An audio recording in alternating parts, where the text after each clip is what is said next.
When God first awakened me to Jewish people, it was many years ago.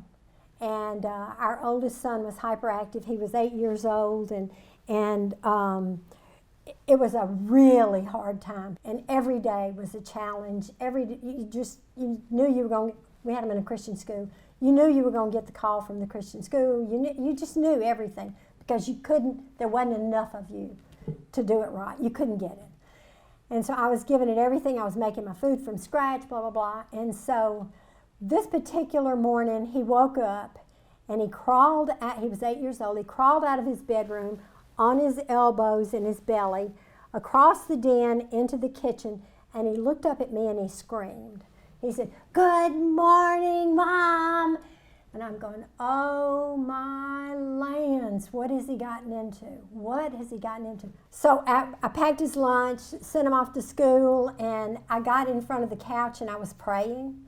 And I said, God, I have given everything there is in me. There's nothing else left. And if you don't do this, then it's not going to be done.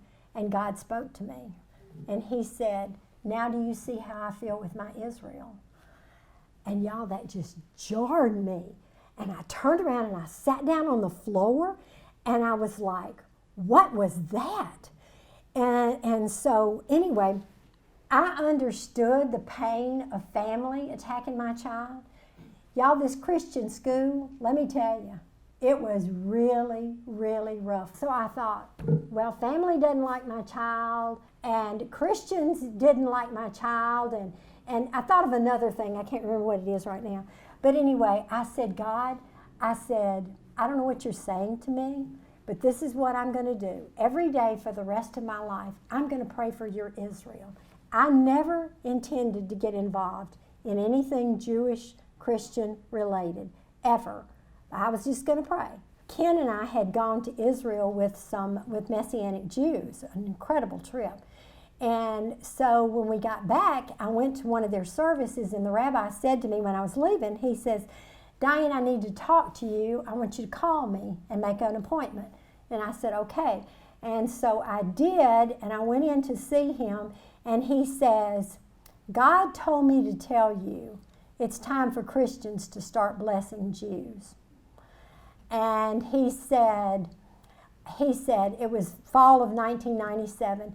He said, Israel became a nation in 1948. So they're fixing to have their 50th birthday.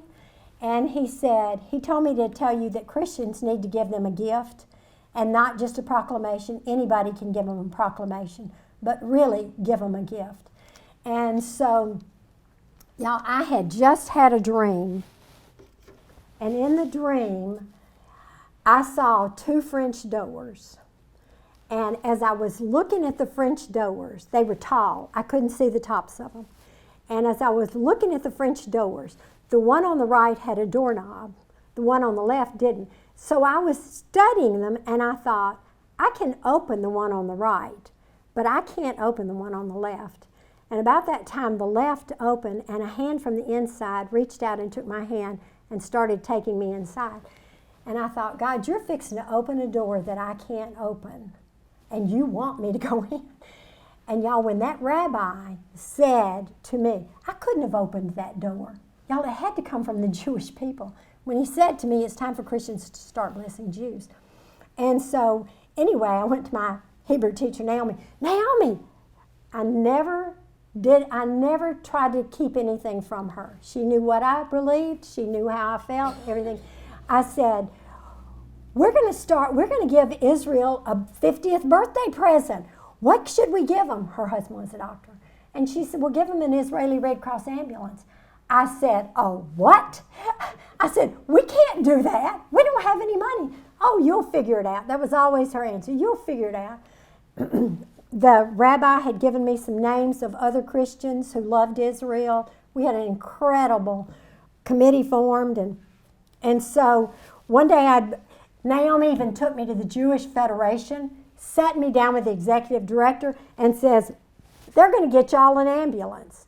And I looked at him and I kept thinking, without faith it's impossible to please him. Without faith it's impossible to please him. And I looked at him and I said, yes, we are. But anyway, so I had been over to her house again. I said, Naomi, how are we going to get the money? She says, you'll figure it out. And so I'm leaving her house. I'm crying. I'm weeping. And I'm praying out loud, hard. And I said, God, if you don't show us how to do this, we're gonna fall on our face. And we're not going to look good. About that time, I'm passing Barrenhurst Synagogue. And so there are 3 booklets in the road. Y'all, these booklets, at the time I found them, were 10 years old. And so I stopped and I picked up the 3 booklets, and I noticed that they had gold pages, full pages, and full blue pages, and then half blue pages and quarter blue pages and all that. And I thought, oh my goodness, they raise money like this. And I said, but they were doing memorials for their deceased parents, brothers, sisters. We're going to do tributes to Jewish people from Christians. And we sold a booklet of tributes. Everybody had to pay. If you did the full page, that was 1,000 book gold, 1,000, 500, and on down. Y'all, we had enough money to pay for that ambulance. And we presented them an ambulance at their 50th birthday party. And so anyway, right at the same time we got the ambulance, I've driven an Israeli Red Cross ambulance. So has Ken. He's washed an Israeli Red Cross ambulance. So anyway, as about the time the ambulance had gotten there, and we were so excited, we kept it for a couple of weeks and took it to the different synagogues to show it off, blah, blah, blah. And so one of the girls on the committee came up to me and she says, we need to do something for Yom HaShoah. I said, what is Yom HaShoah? I've never heard of that. It's Holocaust Remembrance. We did a month-long exhibit to tell the story of the children that died in the Holocaust, 1.5 million. And y'all, it was phenomenal. We had artwork from Philadelphia. It was just Holocaust artwork. It was incredible. At the end of the month, with the money left over, isn't this just like Jesus? With the money left over from the ambulance, and we didn't charge to go through our exhibit, but we took donations. With the money left over from the ambulance and the money that we had that people donated, we paid passage for 70 Russian Jews to make Aliyah to Israel. That means to relocate to Israel.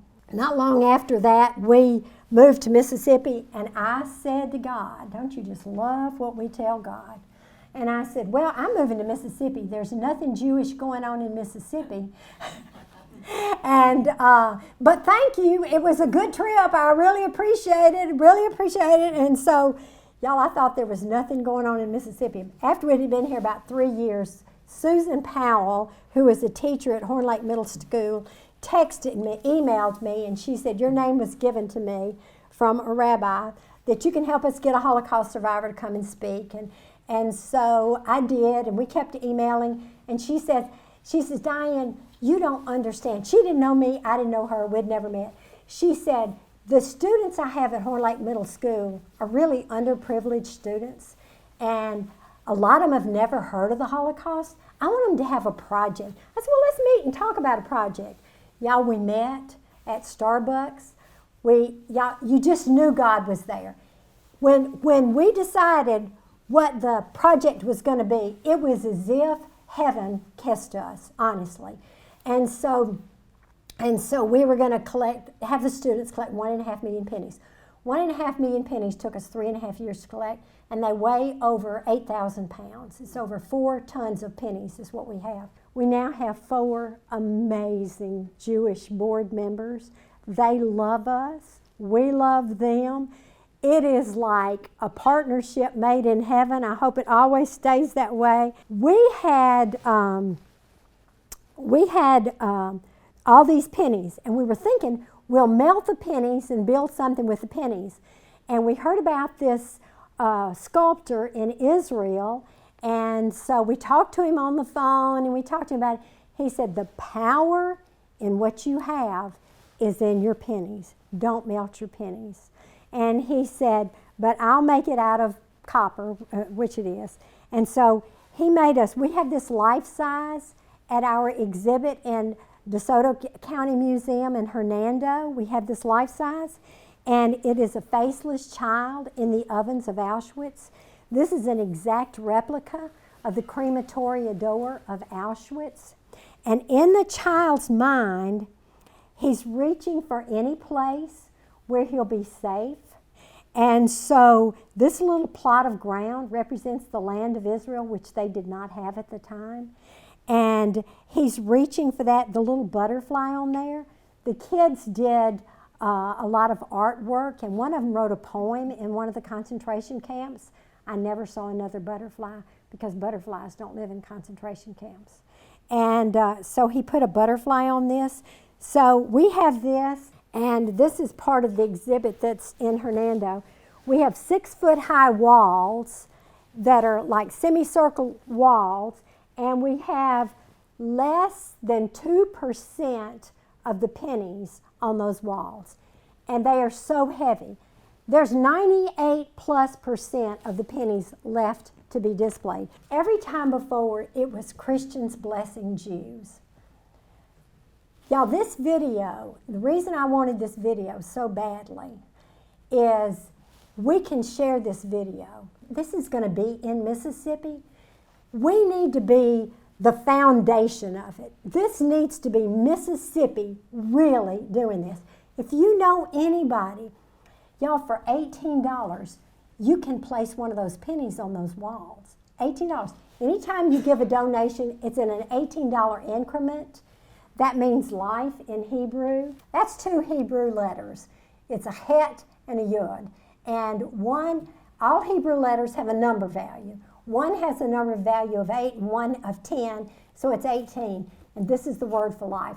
This is a very important word in Judaism. For bar mitzvahs, you can give increments of $18. For a wedding gift, $18, $180, $360, any increment of 18, because it says a lot.